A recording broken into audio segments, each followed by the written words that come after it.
اللهم من احييته منا فاحيه على الاسلام ومن توفيته منا فتوفه على الايمان آمین آمین۔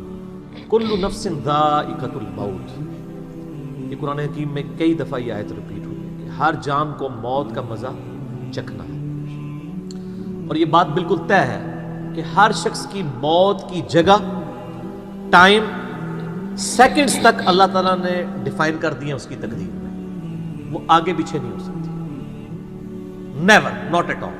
اور یہ جو بخاری مسلم میں آیا نا کہ جو شخص چاہتا ہے کہ اس کی عمر دراز کر دی جائے، اس کے رزق میں فراوانی ہو، وہ اپنے رشتہ داروں کے ساتھ حسن سلوک کرے، تو یہ بھی تقدیر میں لکھا ہوا ہوگا کہ اس کی عمر ہے 60 سال، لیکن یہ اپنے رشتہ داروں کے ساتھ حسن سلوک کرے گا، اللہ تعالیٰ اس کی عمر 70 سال کر دے گا، وہ بھی لکھا ہوگا، وہ 70 ہی ڈیفائن ہوئی ہے، وہ 60 کا 70 بننے کے بعد جو 70 ہے وہ اللہ تعالیٰ نے لکھا ہوا ہے، ٹھیک ہو گیا جی؟ تو یہ اللہ تعالیٰ کے یعنی فیصلے ہیں۔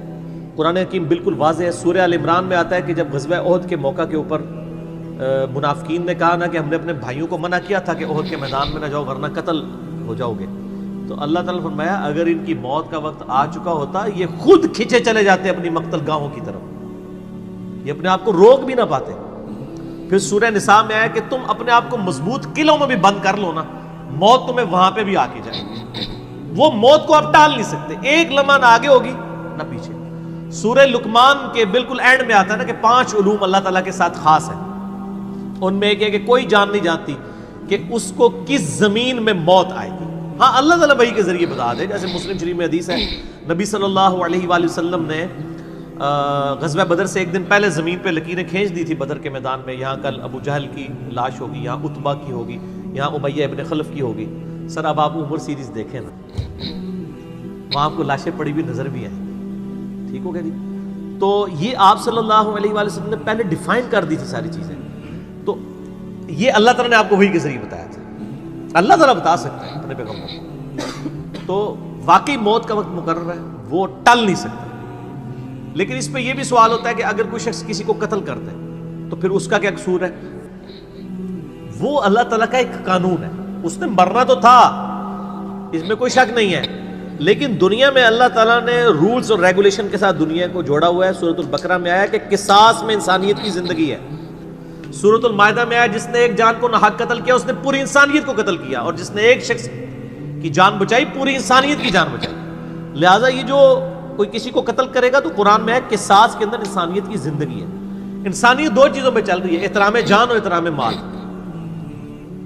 اگر یہ 2 چیزیں نکل جائیں تو معاشرہ نہیں چل سکتا۔ گوروں کا معاشرہ ہم سے بہتر کیوں ہے؟ بغیر ریلیجن کے بھی احترام جان احترام مال ہے، جسٹس ہے، انصاف ہے، عدالتیں آزاد ہے، جہاں پہ احترام جان بھی احترام مال بھی ہے۔ سالوں تک وہ ثبوت ڈھونڈتے رہتے ہیں، اس کے بعد بندے کو پکڑتے ہیں، یا بندے پکڑ کے غائب ہو کے مر جاتے ہیں، ان کے رشتہ دار عدالتوں کے چکر کاٹتے رہتے ہیں کہ جی ہمارا بچہ اٹھایا گیا، نہ عدالتوں کو پتہ ہوتا ہے نہ اور کسی کو پتہ ہوتا ہے۔ تو یہ چیزیں تو پھر ظاہر ہے کہ ایک ریونج کریٹ کریں گی نا۔ ہم اس لیے کہتے ہیں عدالتوں کو آزاد ہونا چاہیے، عدالت سے اوپر کوئی نہیں ہونا چاہیے، عدالتیں آزاد ہوں گی باقی سارا سسٹم بہتر ہو جائے گا، ٹھیک ہو گیا؟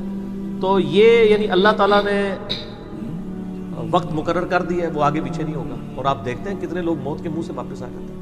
حضرت خالد بن ولید رضی اللہ تعالیٰ 100 سے زیادہ مار کے لڑے انہوں نے، اور جب موت کا وقت قریب آیا وہ کہتے ہیں میرے جسم کا کوئی ایک حصہ بھی ایسا نہیں جہاں پہ کسی نیزے یا تلوار کا نشان موجود نہ ہو۔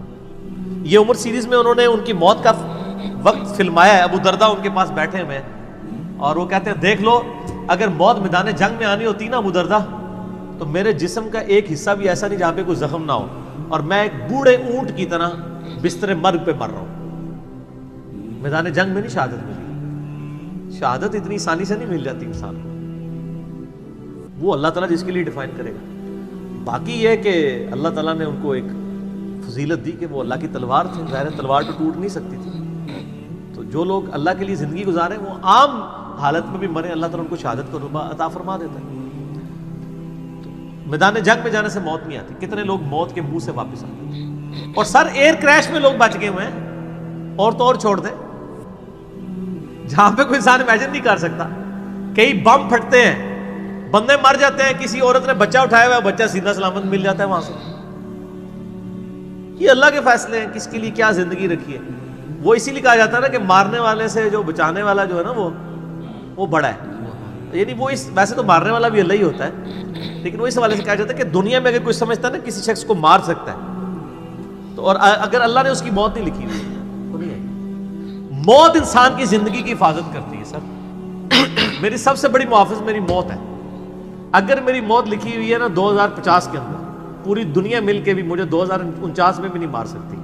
آج 2018 میں تو تصور بھی نہیں. اور اگر میری زندگی لکھی ہوئی ہے 2018 میں ختم ہونی، چاہے وہ ایئر کریش کے اندر ہو، چاہے وہ ہارٹ فیٹ کے ذریعے ہو، چاہے وہ گردوں کے فیلئر کے ذریعے ہو، چاہے برین ہیمریج کے ذریعے ہو، کسی بھی ذریعے سے ہو، تو کوئی اسے بڑھا نہیں سکتا. دیکھ لینا آپ پچھلے دنوں کتنا بڑا ایک واقعہ ہوا ہے.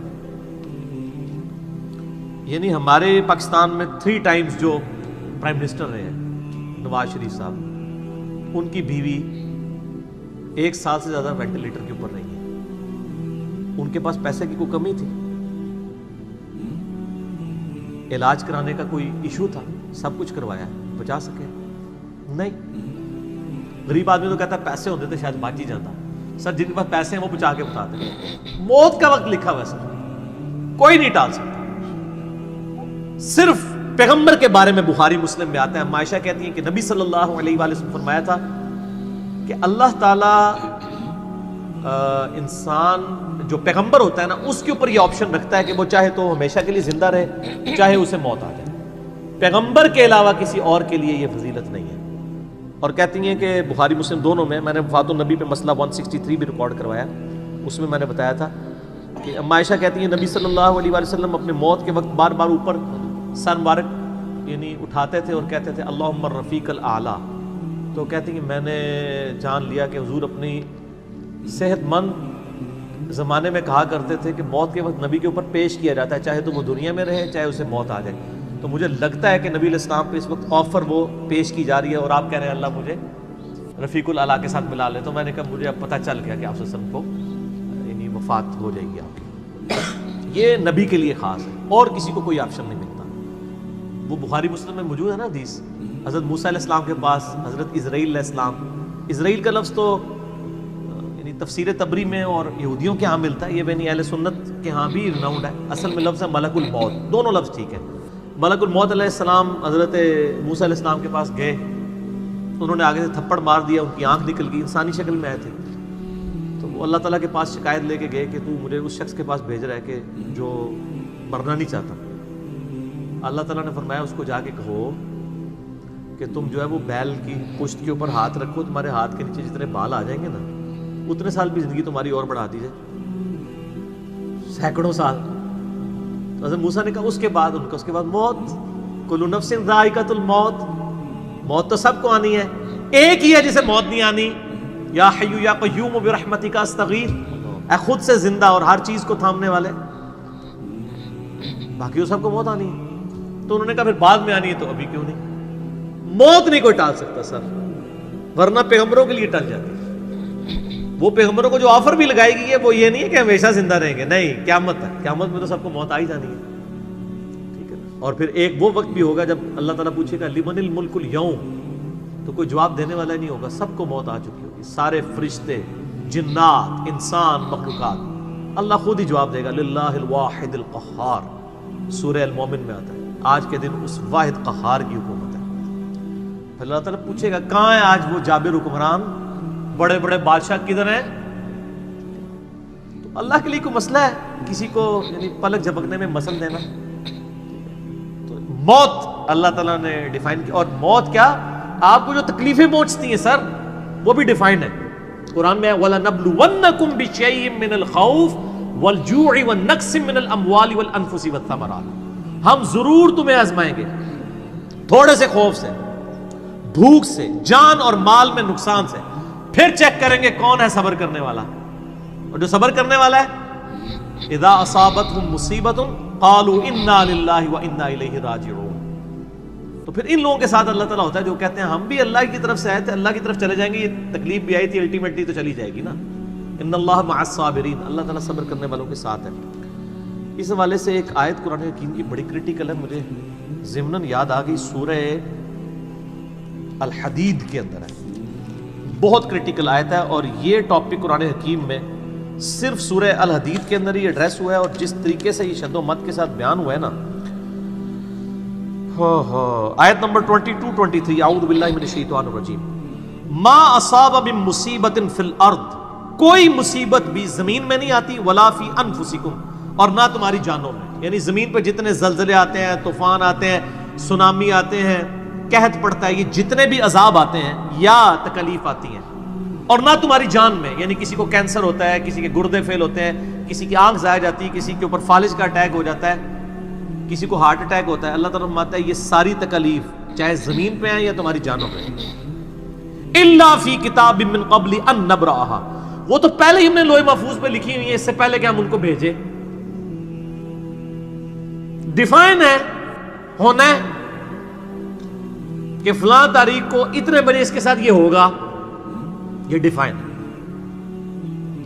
ان ذالک علی اللہ یسیر، بے شک یہ اللہ کے لیے بہت آسان ہے، ٹینشن نہیں لینی کہ یار یہ کیسے ہو سکتا ہے کہ پہلے ہی پتا ہو، اربوں انسانوں کے ساتھ اربوں واقعات، اور صرف انسان نہیں باقی مخلوقات کے ساتھ، اللہ فرماتا ہے میرے لیے تو آسان ہے، لیکن اس کی ریزن بتائیے کیوں ہے، لِكَيْ لَا تَأْسَوْا عَلَى مَا فَاتَكُمْ، یہ ہم نے اس لیے کیا تاکہ جو تم سے بات، جو نعمت تم سے چھن جائے تم اس کے اوپر افسوس نہ کرو، وَلَا تَفْرَحُوا بِمَا آتَاكُمْ، اور نہ تم شیخی بگاڑو جو تمہیں نعمت ملے اس کے اوپر، اچھائی ملے تو یہ نہ کہو بڑا میرا کمال ہے، وہ تقدیر میں تھی، ملنی تھی، اور اگر کوئی چیز چھن جائے تو افسوس نہ کرو، وَاللَّهُ لَا يُحِبُّ كُلَّ مُخْتَالٍ فَخُورٍ، اللہ تعالیٰ کو شیخی بگاڑنے والے پسند نہیں ہے۔ یہ آیت نمبر 22-23 بتا رہی ہے سورۃ الحدید کی کہ زمین و آسمان پہ جتنی بھی تکلیف انسانوں پر، جنات پر، جانوروں پر آتی ہیں وہ ڈیفائنڈ ہے، اور انہی تکلیف میں سے ایک بڑی تکلیف موت ہے، وہ بھی ڈیفائنڈ ہے، وہ کوئی ٹال نہیں سکتا، کوئی کسی کی موت کو ٹال نہیں سکتا، اور نہ کوئی کسی شخص کو موت دے سکتا ہے۔ آپ دیکھیں لوگوں نے کتنی ایفرٹس کی ہیں، خود ہمارے نبی صلی اللہ علیہ وآلہ وسلم پہ کس قسم کی ایفرٹس کی گئی ہیں، اللہ تعالیٰ نے آپ کو کس طریقے سے مکے سے نکال کے مدینے تک پہنچا دیا، اور وہ بخاری مسلم میں بڑی مشہور حدیث ہے، آپ صرف درخت کے نیچے آرام کر رہے تھے، تلوار سائیڈ پہ لٹکائی ہوئی تھی،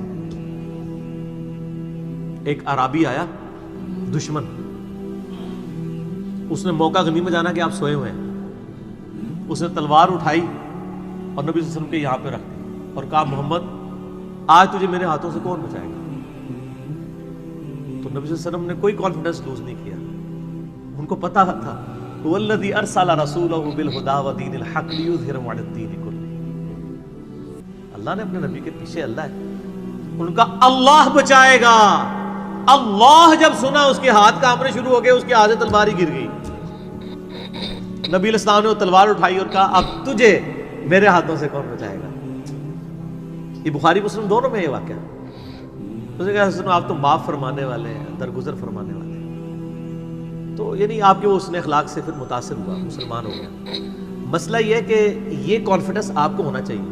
بخاری مسلم میں حدیث ہے کہ غزوہ حنین کے موقع پر کچھ صحابہ کی زبان سے نکل گیا کہ بدر میں تو 313 تھے، غالب آ گئے تھے، آج تو ہم 12,000 ہیں، کافر تو بڑے تھوڑے ہیں، اور یہ ذکر سورۃ الانفال میں آیا غزوہ حنین کا، یہ فتح مکہ کے بعد بھی ہوئی تھی یہ جنگ، مشرکین عرب سے آخری جنگ قبیلہ حوازن کے خلاف۔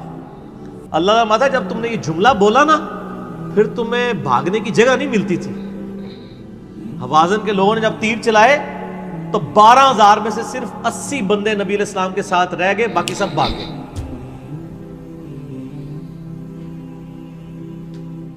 اور صحابہ کہتے ہیں، بخاری مسلم کے الفاظ ہیں، میں نے حضور کی معجزات والا جو لیکچر دیا مسئلہ 131A-B-C-D اس میں بتایا کہ نبی علیہ السلام اکیلے آگے جا رہے ہیں، انا النبی لا کذب انا ابن عبد المطلب، میں نبی ہوں اس میں کوئی شک نہیں ہے، اور میں عبد المطلب کا بیٹا ہوں۔ یہ رڈز پڑھتے ہوئے آپ صلی اللہ علیہ وسلم اکیلے آگے جا رہے ہیں، اور آپ صلی اللہ علیہ وسلم نے زمین سے یوں مٹھی بھری کنکریوں کی اور یوں کافروں کی طرف، اور فرمایا چہرے مسخ ہو جائیں، آنکھیں اندھی ہو جائیں، اور سب کی ہو گئی، مسلمانوں کو فتح ہو گئی۔ اور اسی کا ذکر ہے وما رمیت اذ رمیت ولکن اللہ رمی، اے نبی جو آپ نے کنکریاں پھینکی تھی وہ آپ نے نہیں پھینکی تھی، وہ اللہ نے پھینکی تھی، یعنی اللہ کا پیچھے ڈیوائن ڈیسیژن تھا۔ تو کافروں کے خلاف فتح ہو گئی مسلم. یعنی نبی علیہ السلام کا کانفیڈنس لیول یہ تھا کہ اکیلے جا رہے ہیں, یہ نہیں دیکھ رہے کہ ہزاروں لوگ میرا ساتھ چھوڑ گئے ہیں, اکیلے فرنٹ سے لیڈ کر رہے ہیں. تو جن لوگوں کو یعنی اللہ پر یقین ہوتا ہے نا, ان کی یہی حالت ہوتی ہے, اور یہی صحابہ کرام کا یعنی یقین کامل تھا. اس لیے آپ دیکھیں نا, آپ عمر سیریز میں دیکھیں گے حضرت خالد بن ولید جنگ یمامہ میں جب مسلمانوں کو شکست ہونے لگتی ہے, اکیلے آگے جاتے ہیں. جنگ یرموک میں بھی ایسے ہی کرتے ہیں. تو جن کو اعتماد ہوتا ہے نا, وہ پھر فرنٹ سے لیڈ کرتے ہیں. موت ٹال نہیں سکتی, موت کیا تکلیف بھی جو آپ کو پہنچنی ہے, اور سر اسی کے ساتھ آپ زندگی گزار سکتے ہیں. اس کے بغیر آپ زندگی نہیں گزار سکتے, کڑ کڑ کے مر جائیں گے. آپ کس اس چیز کو کیٹر فور کر سکتے ہیں؟ ہم یقین کریں صبح اسکول بچوں کو بھیجتے ہیں تو دعائیں پڑھتے رہتے ہیں. کیا ہو سکتا ہے؟ ایکسیڈنٹ ہو سکتا ہے, وہاں پہ بچہ جھولے سے گر سکتا ہے, کسی کی ہڈی ٹوٹ سکتی ہے, کان پٹی پہ لگ جائے ڈیتھ ہو سکتی ہے. یار اتنی چیزوں کو کون کاؤنٹر فار کر سکتا ہے؟ اللہ. تو اللہ پہ توکل کریں, اور جب تکلیف آ جائے انا للہ و انا الیہ راجعون.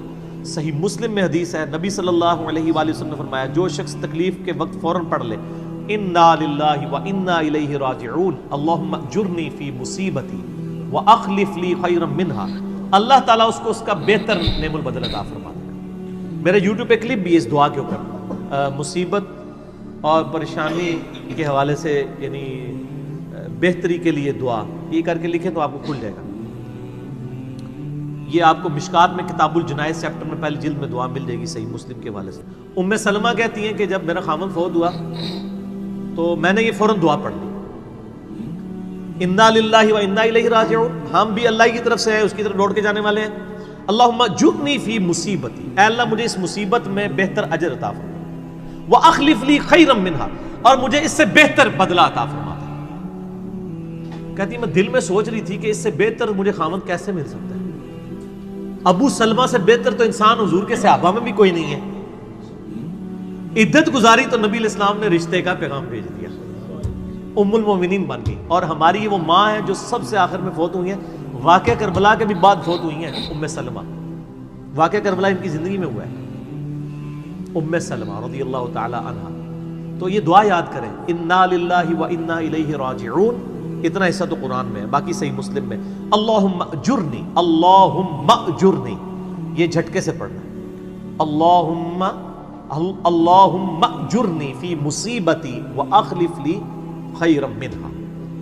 تو باقی ہم تو دعائیں کر سکتے ہیں, باقی صبح شام کے اذکار ہیں, اللہ کی طرف رجوع لائیں, وہ اتنی چیزوں کی حفاظت کرنے والا ہے. باقی سب سے بڑی تو حفاظت یہ ہے جو سورہ غافر میں سورہ المومن میں آیا کہ اصل میں کامیاب وہ ہوا جو دوزخ کی آگ سے بچا لیا گیا. سر دنیا میں آپ کو کوئی کتنا عذاب دے لے گا, الٹیمیٹلی تو موت آ کے آپ کو آزاد کر دے گی.